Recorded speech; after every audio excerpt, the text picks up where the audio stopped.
As a military kid, Andrew Hudgins lived all over, but he spent a good deal of time in Alabama, so this state can claim this thoughtful, respected poet as one of its own. Hudgins received his MFA at Iowa and is a professor at the University of Cincinnati. He's the author of several volumes of poetry, including After the War, a Narrative, and The Glass Hammer, a Southern Heritage. Oddly enough, even before his first publication, Andrew Hudgins was a poet, a fighting poet. After you became a bona fide Alabamian and were here for a number of years, did you go to Sidney Lanier High School? Oh yeah, I went to Sidney Lanier High. I'm curious about this. This may be totally irrelevant, but is there any real punch in having a football team called the Fighting Poets? I read in one of your pieces of memoir about cheering. Oh yeah. Who are we? Yeah, the cheerleaders would come out to the tune of Hawaii Five-O, da da da da da da, and then they would stand up and they would shout, "Who are the poets?" And we would shout back, "We are the poets." And then they would shout, "What kind of poets?" And we would shout back, "Fighting poets." Yeah. And you did this with a straight face? Yeah, sure. We didn't know any better. I mean, we could have been the aardvarks. You shout it back with a straight face. Though we did, as you got a little older, you realized this is quite strange, to be a fighting poet. Oh, I think it's wonderful to be a grown poet who came from a place that used to chant the Fighting Poets. Sure. That's wonderful.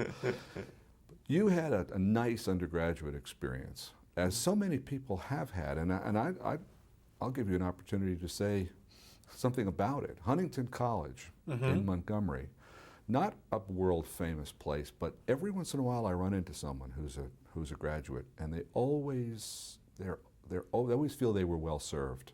Oh yeah, absolutely. I loved going to Huntington. I kind of ended up there honestly by default. It was about 1.5 miles from my folks' house, and I applied there simply because it was nearby. And in fact, the first or second year, I rode a bike to school. So it was just like going to high school and in the logistics.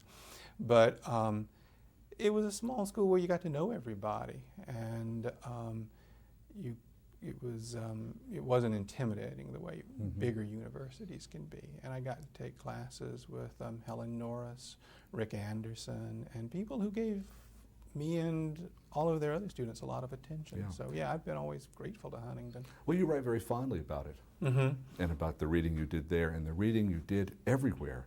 I don't know if I've read much by contemporary writers who have such a clear recollection of all the books they read when they were 6 and 8 and 12 and 15.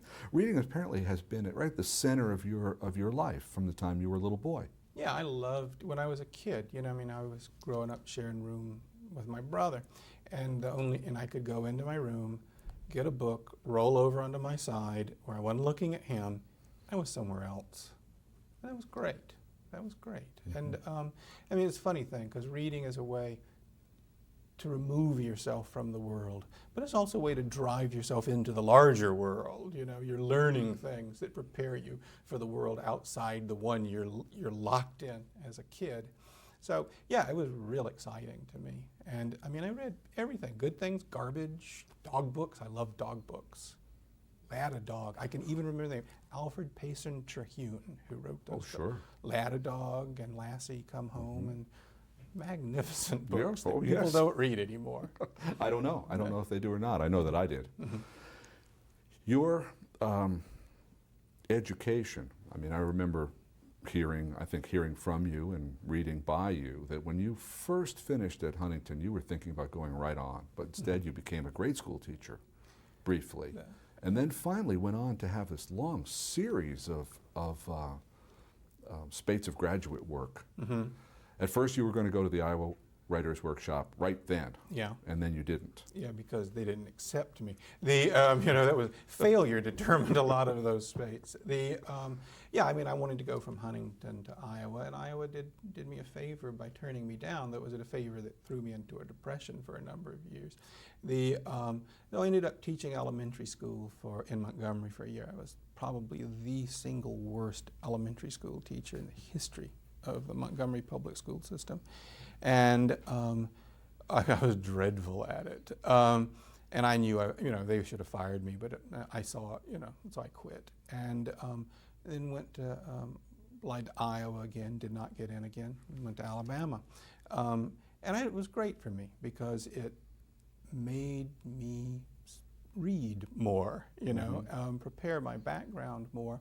And so I had a great time. I mean, I kind of just bummed around through Huntington reading and, working very hard in my classes. And by the time I got to Alabama, failure was staring me in the face, and I got busy, and I started really cracking down on But things. you went to graduate school at Alabama. Yeah. And then you studied, I know, with a Wallace Stegner Fellowship at Stanford. There were many things before that. You studied you did finally get an MFA at Iowa after they from let you in. From Alabama, I went to Syracuse because my ex-wife got into law school there, so I ended up doing a couple of years of doctoral work there. Moved back to Montgomery and taught part-time there until my marriage broke up. Then I went to Iowa to Stanford, and from there got a job briefly at Baylor. Mm-hmm. And then finally I got my first book published. I was in my mid-30s, so that helped me get my job at Cincinnati, and I've been there 15 or 16 years now. Really? Yeah. Well, I looking at your resume, I see a lot of learning and a lot of teaching. Yeah, that's the meat on the table. You have a complicated attitude toward religion. Mm-hmm. You were a rebellious, in a sense, you were not a non-believer, but you were a skeptic as a child. Mm-hmm. I even remember reading somewhere in your work that you were going to turn your back on religion and not write about it, but that's not true. You've written about it a great deal. What is this ambivalence or divided sentiment about the question of Protestantism, Southern fundamentalism, religion in general? Well, I think about that a lot because when I was, religion serves a very useful purpose for a writer, and other purposes too, which is it exposes you to very serious ideas. It exposes you to thoughts about mortality. It exposes you to Platonism, and particularly Pauline Platonism. In other words, a very sophisticated body of thought, not as a body of thought, but as a body of belief, something intricate to the way you live, intrinsic to the way you live your life. And so there's the seriousness of it that was very useful to me. Also, my father read the Bible to us every night. And, for us, we were being exposed to great literature, and I mean absolutely great literature, but also not as literature, but as having the entire force of belief behind it. So, literature, when I first encountered it, was a very powerful thing on two fronts. But then at a certain point, when the Southern Baptist Church that I grew up in believed in tautology. We believe the Bible because the Bible tells us to believe it. And you don't have to get very old until you start to think, I got a problem here. And so my first response was to walk away from it. And it wasn't until I got into college and I wanted to be a writer and I sat down and I'd had so much Bible background. It was the only way I could think. It was the only way I could see the world. And I've been kind of slowly edging back to it ever since. But also you grow up in Alabama and, one of the things about the Southern Baptist Church, I'm very nervous about, my wife's Catholic, I'm very nervous about the hierarchies of the Catholic Church. But we see the uses that they serve, which is you don't have the people that just go off and start inventing their own religions, And so one of the glories of the Southern Baptist Church is also one of its problems, which is each church is individual, each church independent. People are encouraged to think for themselves, but sometimes they don't think very well for themselves. And so you grow up and you're both kind of mortified by what you see and also fascinated by it. I remember back to, I remember sitting talking to friends who were Baptist who were in college who didn't believe me when I told them that the word Baptist had a P in it. They thought it was B-A-B.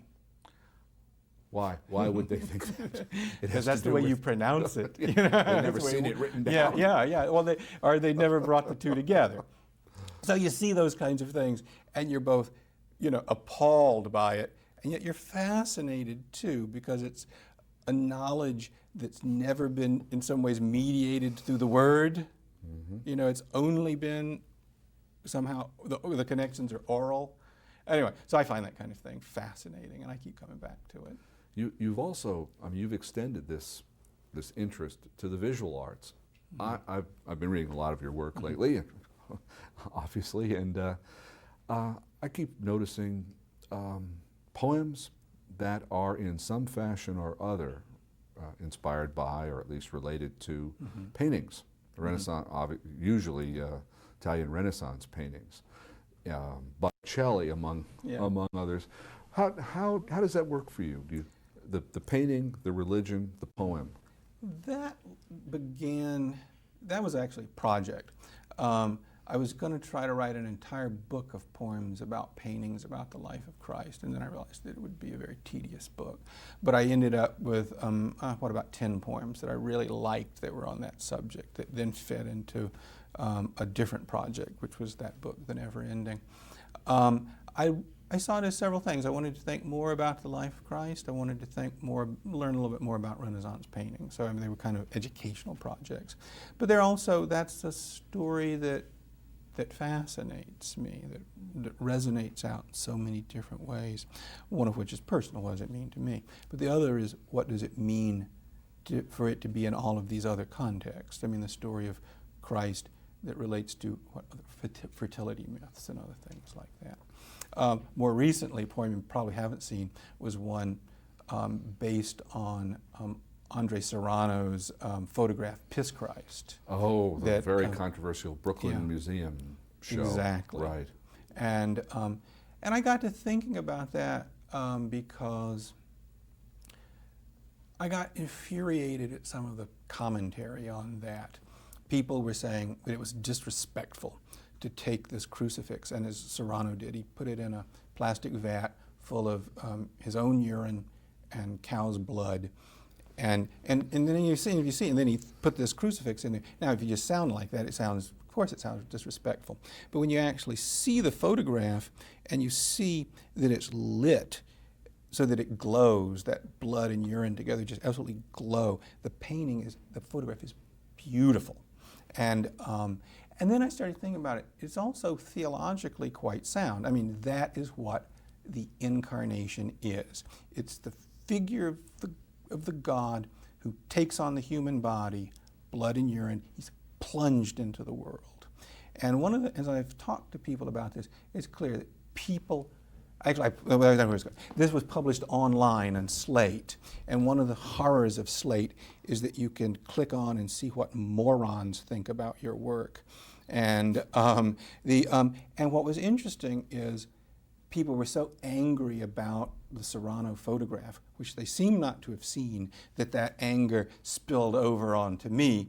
And people were furious. I thought people were going to come to my house and drag me out and acquaint me with a noose. But what's fascinating is people who are Christians cannot grasp, or many can't, the concept of the incarnation, that God became man. Everybody grasped the other. God was God, man became God. But the idea, which is the crucial difference, is that God became man. People don't want to think about it, that Jesus had a full body. Well, this has caused any number of controversies, including everything back to Kazantzaki's right up to the Last Temptation of Christ, as it's done in film and so on. And it's all to do with women and carnality, food, sex, everything that has to do with being a grown man alive in the world. Yeah, exactly. Yeah. Well, at least you write a poem, and even if it's late, you do get a response. I want to ask you a series of questions about poetry in America. They're unanswerable and they're vague, but it is, you can't talk with a poet and not talk about what's the condition of poetry? What's the, in a sense, the fate of poetry? We know that there are loads of poetry books being written and published. We know that there are loads of poets. We also seem to know that it doesn't sell very well. How do you know, any of that, come right in there. What do you think is happening in the world of poetry in the States today? I don't know. I think poetry's doing all right. Some books sell quite well. Many, even so-called smaller university presses, are doing press runs of 1,000, and which seems to me not bad. Is it going to change our culture? No. Is it going to be? Do poets have the presence in our culture that Wordsworth had in his? No. But poetry is respected. It has interest. Everybody wants to write it at some point. They don't necessarily want to take on the discipline of learning to do it well. The people respond to music, which has some affinities to poetry, but the lingua franca is movies nowadays. You know, if you go and you sit down with academics, they don't talk about the books they've read because their readings become too specialized. They, you know, if you talk about with academics, other professional people, people who aren't professional, if you sit down, the thing that people have in common is movies or TV. And I, on the other hand, was going through a period where every time I walked out of a movie, I was disgusted with myself. I'd wasted $7 or $8. I'd wasted 2 hours of my life to watch crap where people get shot and to no interesting purpose. And so actually, I don't think, there was a period where my wife and I didn't go to movies for about 8 years at all, period. And then we ended up separately this last fall seeing this dog movie, the Best in Show, that's what it's called. Perfectly entertaining. I don't know. You know, waste of $7 and 2 hours of your life. And I thought, well, I'd rather stay home and read a good book myself. But so you don't, I mean, this is not our subject, but I have to ask you, there are movies, there are remakes of, say, Passage to India or House of Mirth. There are Merchant and Ivory movies. There are what are known as serious or art movies or foreign films. Those are even worse than the popular movies. I can't. Well, I mean, I haven't been to any of those. I mean, Die Hard 9. I can understand you don't go to that, but I'm surprised you cut off everything. Well, I didn't. Even with those art movies, I didn't feel like they were as good as the books. The English Patient. Yeah, well, I didn't see the movie or read the book. Well, but they're both very good. But the interiority of the book gives it such richness that the movies tend to keep you on the surface and reject your attempts to get below the surface. And that the intellectual depths that you bring to the movie are what you've already had in your head to start with. Whereas the book takes me places that I wouldn't think to go. I'm sharing someone else's thought processes. Yeah. And every now and then a movie could, you know, I mean, they tend to bring you emotional knowledge, but not intellectual knowledge. And emotional knowledge is no small thing, but you get that from the book too. But you're in tune with the visual world. I mean, you as we spoke earlier, you have a fondness for painting, you have a fondness for the visual world, and obviously the strong suit of the screen is the visual world. They'll show you beautiful things. Indeed they do. I watched an awful lot of movies when I was a kid, but that was a way to get out of the house. You know, now I don't need to get out of the house. I don't know, I just don't find it a satisfying thing. The other thing, too, is I find that if you want to be good at something, you have to give up something. You know, there's only so much time and energy that you have. And I have not missed giving up movies. Very interesting. People act like this is a sacrifice on my part or a stubbornness. They just simply don't interest me. They may at some point. There was a time when I did. But I have to say, once I got married, one of the things I really had hated about dating was you had to sit through crappy movies. Memoir is now a big industry in America. I mean, it's just, I don't know, exciting or appalling how many books of memoir are being written. Are you're writing even more of it besides the essays that you've published so far.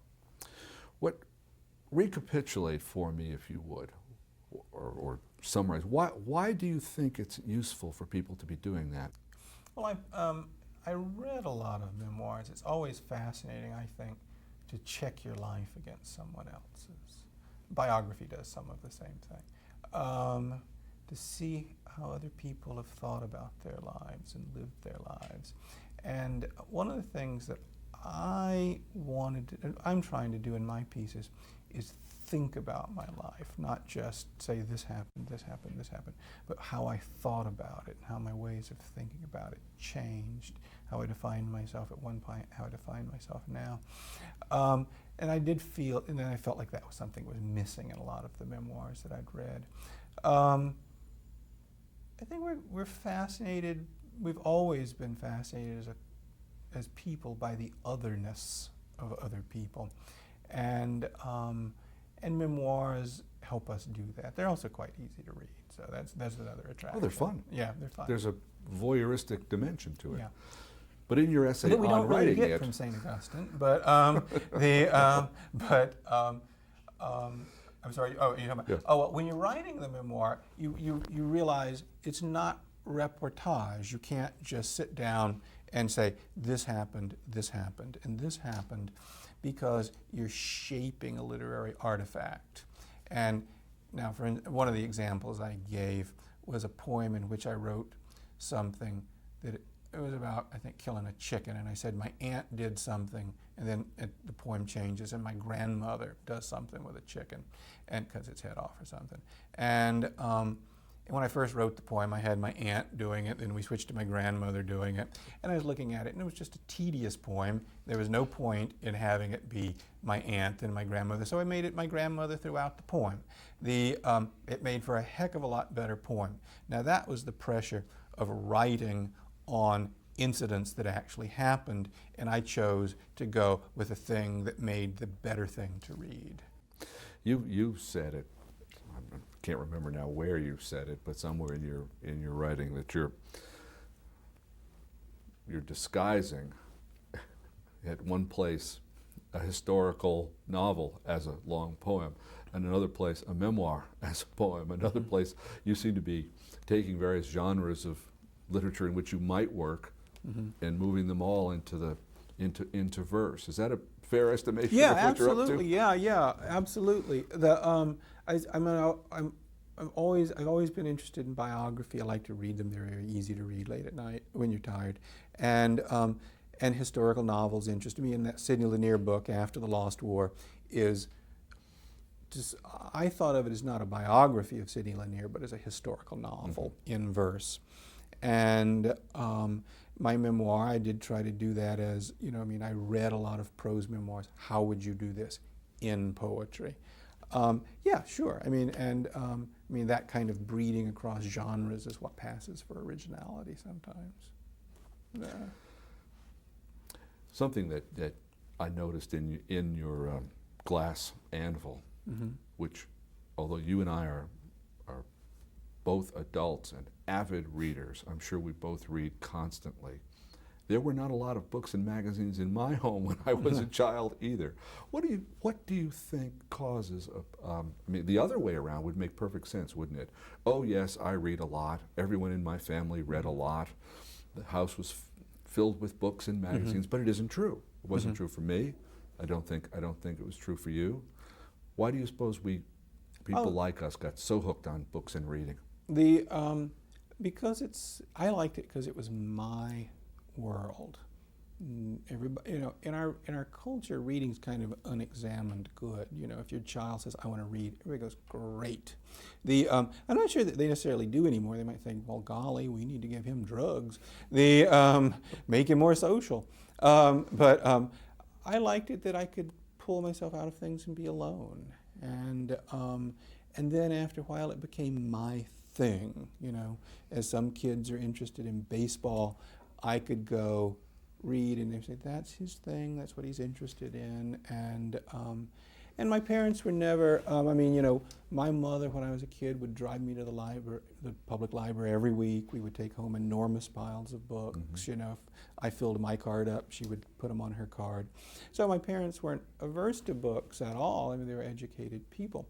But, you know, it's standard in our culture. I go into many people's houses and you don't see books. I mean, people with graduate degrees and kids going to Ivy League institutions, and you walk into the house and there aren't any books inside. Well, despite our parents' fears, we found a way to earn a living